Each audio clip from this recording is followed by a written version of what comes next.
Hello, this is Javante Smith. This is week 4, and this week we could have chosen to do a visual project on geograms.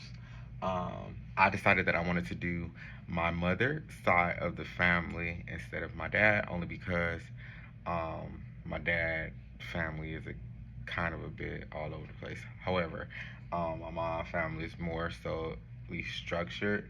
I'm gonna go ahead and get started with this self-reflection questions. It said, "What was your experience personally while creating the diagram?"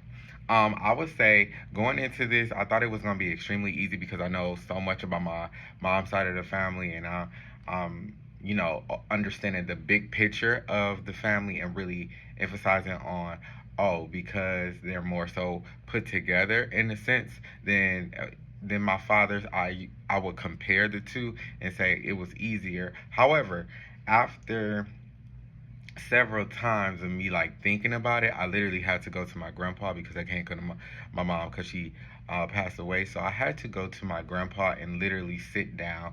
And the great thing about this is that he knew everything about each and every child. And he has 6 kids. Um, Him and my grandmother has 6 kids, no blended family. Um, they're all both of theirs, which is a good thing. Um, and it was amazing to just hear him talk about each and every one of his children from the oldest to youngest. And that's what I have here. I have the oldest, the second oldest, the oldest daughter, then my mom, then I have um, my last uncle, and then I have my last auntie.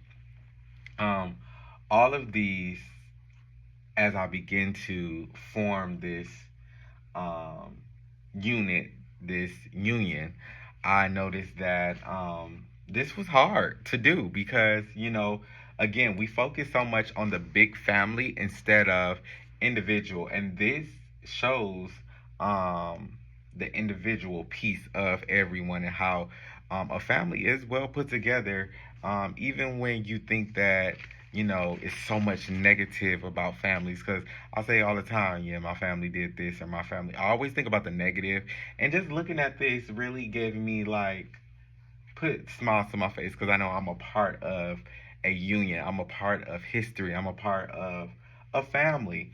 Um, so my experience was I loved it. I think that it really talking to my grandpa, I'm his favorite. I say that all the time. However, he has 35, 36 grandchildren, and just talking to him and connecting with him on our family dynamics and family history was very beneficial for me, and it was eye opening as well. Um, the next question says, "What did I notice within the patterns?" A lot of what I noticed is that, well, first of all, we are um, not a blended family. Um, Everyone that is a sibling has the same mom and dad. That's the first thing. The next thing is I noticed with my grandpa, he has hostile relationships with his sons, each and every one of them.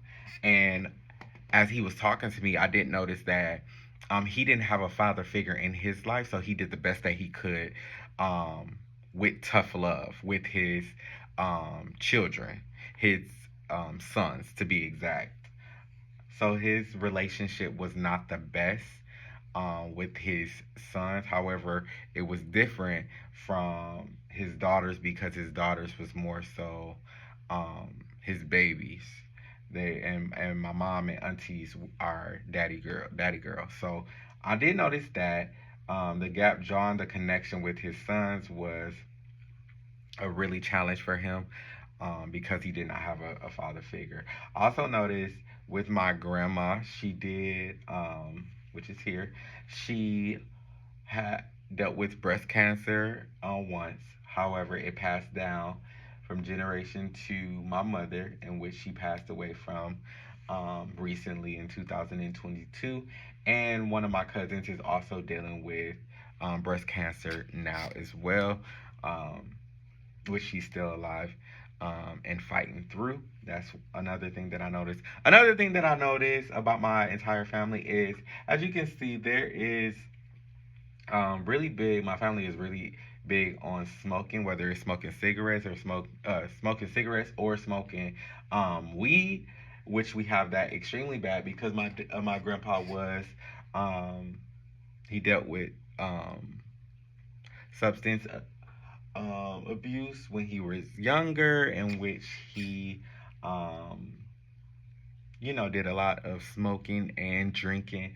My grandma also was a heavy smoker as well, so that passed down to their children, and not only that, but their children's children as well. Um, as you can see, there's a lot of S's throughout the union. I will also say that spirituality is something extremely big in my family. As you can see, like the middle children, the youngest as well. The middle children are in church. My dad is a pastor, in which he pastors in the city of Milwaukee. Therefore, a lot of my family goes to the church and is extremely um, spiritual. We believe in the Church of God in Christ, which is Pentecostal.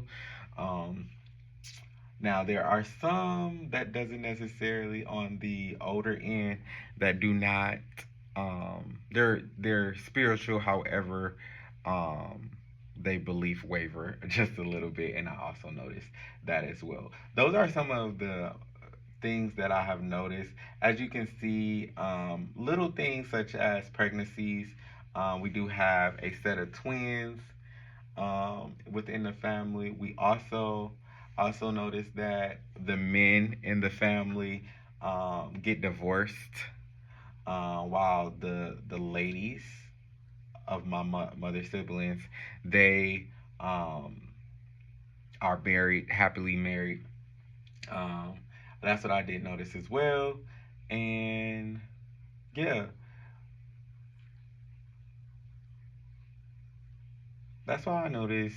Overall, there's a little spots that are different, but those are what I have captured the most in regards to our family. Of course, we have family differences that we experience, just like I said before, with my grandpa and his sons, and then my uncles and his sons, they also have kind of conflict a little, but it stems from the cycle of it trends from my great grandpa, who is deceased.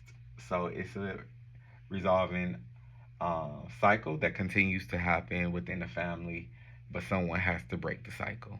And looking at this, it gives you a starting point of where we should start. The next question was the process of creating.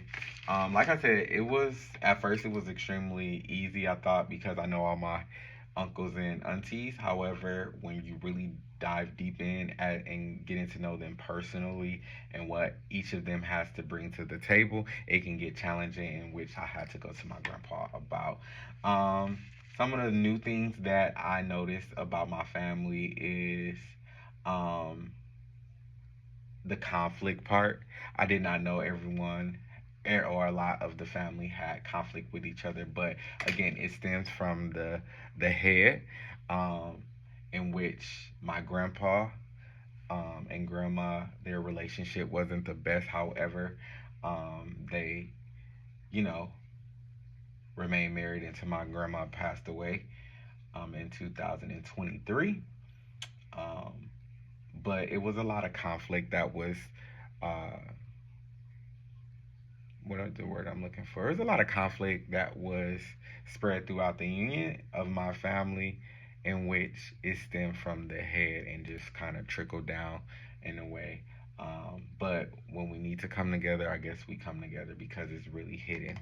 a lot of the times you don't necessarily see it unless you ask and you fully talk about it. And that's what is extremely important, making sure you talk about it, not sweep it under the rug, but also get a clear understanding. Um, how can I apply this to my future practice? There are five things or three things that I want to say about this. The first thing is it is beneficial to know your family history and dynamics, the different addictions, different triggers, family struggles, family medical history, family traits. Overall, it is good to know and understand the backstory of your family and why some of the decisions that are placed now are ineffective. So it's important to understand your family dynamic and where you come from. The second thing is progression with your family. Are you breaking generational curses? Are you repeating the cycle? It kind of gives you a layout of where the different gaps are and how you can address those gaps as a counselor. And as an individual of a client, you can know like, oh, I gotta start and I gotta talk to this cousin or I gotta talk to this uncle or auntie. So it gives you a kind of a visual of um, your next steps. And then also we look at our families as negative. This gives you a whole different agenda of where like this is my family. This is all of us in a nutshell on paper. And it actually when I was creating it, I was getting excited because just seeing all of my cousins and oftentimes at family gatherings and stuff like that, you don't get a chance to see everyone. So seeing them on paper really give me like hope that we all can be together at one point. Um, like I said, and the last one I wanted to mention is that how strong your family is as a unit, regardless of the afflictions that come along with your family and the negativity that comes along with your family. You can see your family layout and where it all started. If we go from generation to generation to generation, I would have loved to put all of the great grandchildren on here, which would have been so many because it's so many great grandchildren that's here and more to come. Um, as a When it comes down to a counselor perspective, understand that family dynamics, um, they typically identify patterns, develop interventions for, you know, fixing. And the book really explains that it's important that you make sure that you differentiate literally every single person within the family instead of looking at the family as a big picture or the big idea of a family. You have to look at each individual as an individual instead of, oh, this is one family, this is one set, this is one set, this is one set, this is one set, this is one set, but instead the family within, the individuals within, and because they have perspective too. If you can't fix yourself, then you can't fix the family overall. And that's kind of what I developed into going into this chapter. And then also as a counselor, you understand your client to the best knowledge because you fully get a picture of a perspective of where they come from, and that's extremely important to understand and develop a relationship within them. So overall, I think this project was amazing because it really helped me to see some of the traits, some of the patterns that come along with my family. On my dad's side, it's a whole different story. But this gives me like the structure of my mom's side of the family, and where some of the gaps and that needs to be addressed hopefully soon. But this is a start, and I think that was phenomenal. And then you get emotional too while looking at this because when you see grandma passed away and mom passed away, and it can get touchy. So especially when it comes to my mom because I was a mama's boy. But thank you overall. Um, this is my project, Geograms, and thank you so much.